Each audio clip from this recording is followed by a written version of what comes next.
Welcome to the Daily Message. It's just a little bit over 2 weeks since Christmas, and already it seems like it's 2 months ago or 2 years ago, and yet it's only been 2 weeks.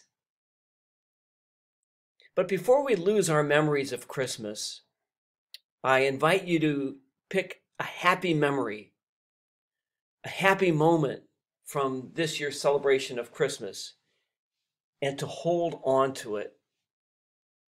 Allow me to share my happiest memories of Christmas.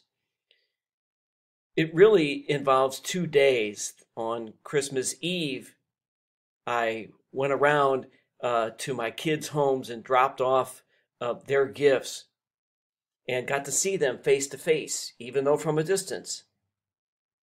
And then on Christmas afternoon, we all had a Zoom call together and watched each other open our gifts and told stories and told jokes and kidded with each other, just as we always had in the past.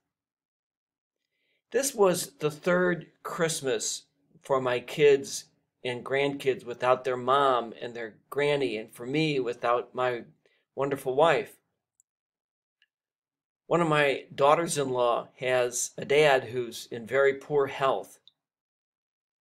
Another is dealing with a mom who has a very serious problem with alcohol. These are all things that affected our celebration of Christmas. But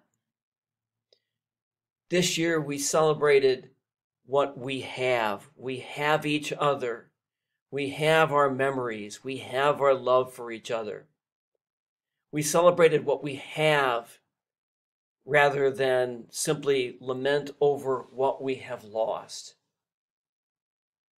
Those are some of my happiest memories of Christmas 2020. I hope you can recall your happy memories of this Christmas just past. Thank you once again. Have a great day today.